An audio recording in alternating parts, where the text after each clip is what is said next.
The music had stopped, but the echo of laughter still clung to the walls like a memory that refused to leave. I was standing alone in the middle of the living room, holding a half-empty glass of soda that had long since gone flat.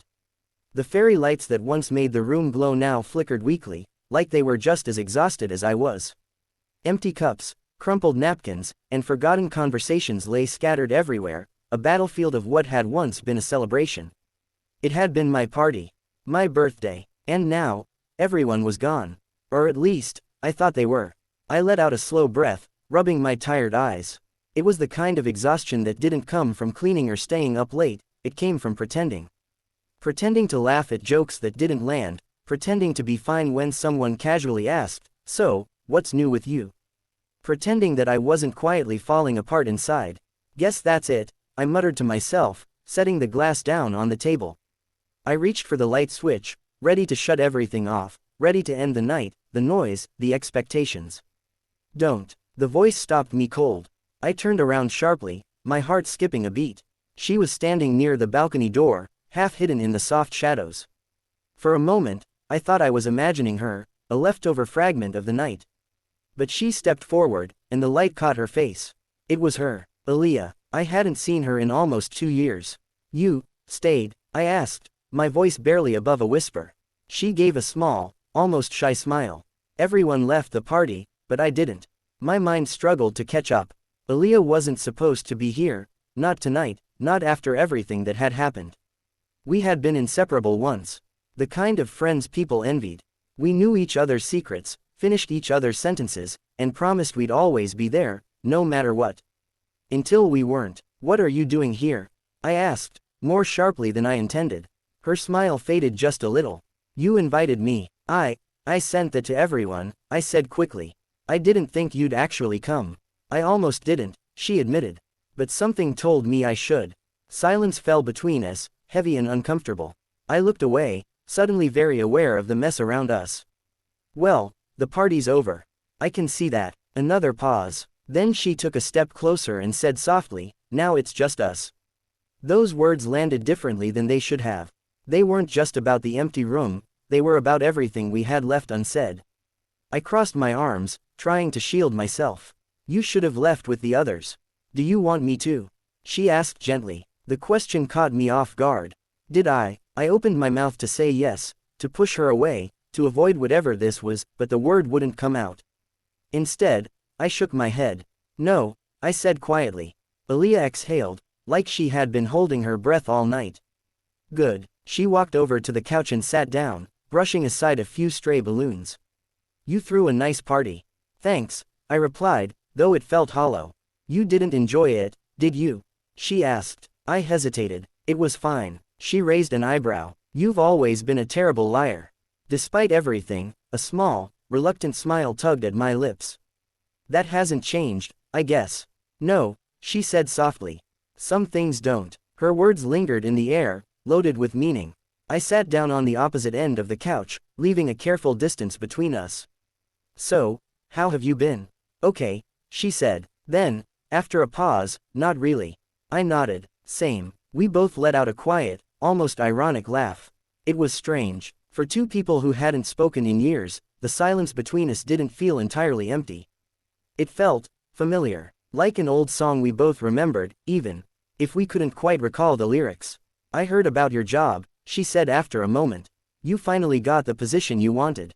"Yeah," I said. "I thought it would make everything feel different." "And did it?" I stared at the floor. "Not really." She nodded, as if she understood more than I was saying. "I thought moving away would fix things," she admitted. "New city, new people, a fresh start. But you can't outrun yourself," she said quietly. Her words hit closer than I expected. We fell into another silence, but this one felt heavier. There was something we were both avoiding. Something that had been sitting between us for 2 years, waiting to be acknowledged. Finally, I couldn't take it anymore. "Why did you leave like that?" I blurted out. The question hung in the air, sharp and raw. Aaliyah didn't look surprised. She looked relieved. "I was wondering when you'd ask." "Answer me," I said, my voice tightening. "You just disappeared. No explanation, no goodbye. Do you have any idea what that did to me?" Her eyes softened, but she didn't look away. "I thought you didn't need me anymore," she said. What? I frowned. That doesn't even make sense. It did to me, she replied. You were doing so well, new friends, new opportunities. Every time we talked, you sounded happier without me. That's not true, I said quickly. Isn't it? She asked gently. I opened my mouth to argue, but the words got stuck. Because a part of me knew what she meant. Life had gotten busy, I had gotten distracted. Calls turned into texts, texts turned into silence. But I never stopped needing her. I thought I was holding you back, she continued. And I didn't want to be that person. So you just left, I said, frustration creeping in. Without even asking me how I felt. I was scared, she admitted. Scared that if I asked, you'd confirm what I already believed. And what was that? That I wasn't important to you anymore. Her voice cracked slightly on the last word. Something inside me shifted. All this time, I said slowly, you thought I didn't care about you. She shrugged, but her eyes betrayed her. It felt that way. I ran a hand through my hair, overwhelmed. This is so messed up, I muttered. I thought you left because you didn't care about me. She let out a sad laugh. So we both thought the worst of each other, and just walked away. Yeah, I said quietly. The weight of those 2 years pressed down on us. All the missed calls, the unsent messages, the moments we could have fixed everything, but didn't. I missed you, she said suddenly. The words were simple, but they hit like a wave. I looked at her, really looked at her, for the first time since she arrived. She looked different, a little more tired, a little more guarded. But she was still Aaliyah. I missed you too, I admitted. For a moment, neither of us spoke. Then she smiled, a real one this time. We're kind of idiots, aren't we? I chuckled. Yeah, definitely. But, we're here now, she said. Yeah, I echoed. We are. The room didn't feel as empty anymore. Outside, the night was quiet. The city lights blinked in the distance, like tiny reminders that the world was still moving forward. So what happens now? I asked. Aaliyah thought for a moment. Now, she said, leaning back against the couch, we stop assuming things. I nodded. That sounds like a good start. And we talk, she added. Even when it's uncomfortable. Especially when it's uncomfortable, I agreed. She extended her hand toward me, a small, hopeful gesture.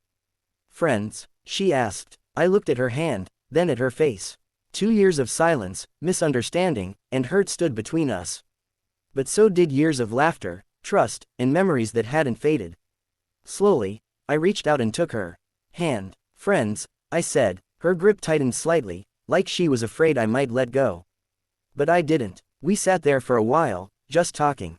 About everything and nothing. About the things we had missed. The things we had learned. The ways we had changed. The night stretched on, but neither of us seemed to notice.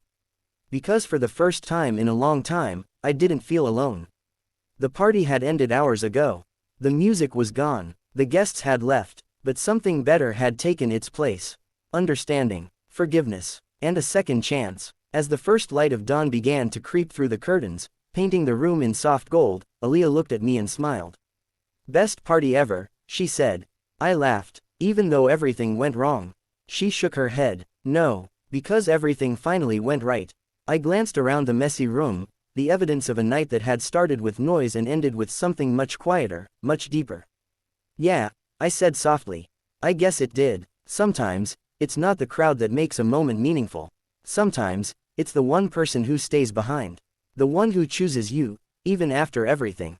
And as I sat there, watching the sunrise with someone I thought I had lost forever, I realized something important. Not every goodbye is permanent. Some are just pauses, waiting for the right moment to become a new beginning. And sometimes, when everyone else leaves, that's when the real story begins.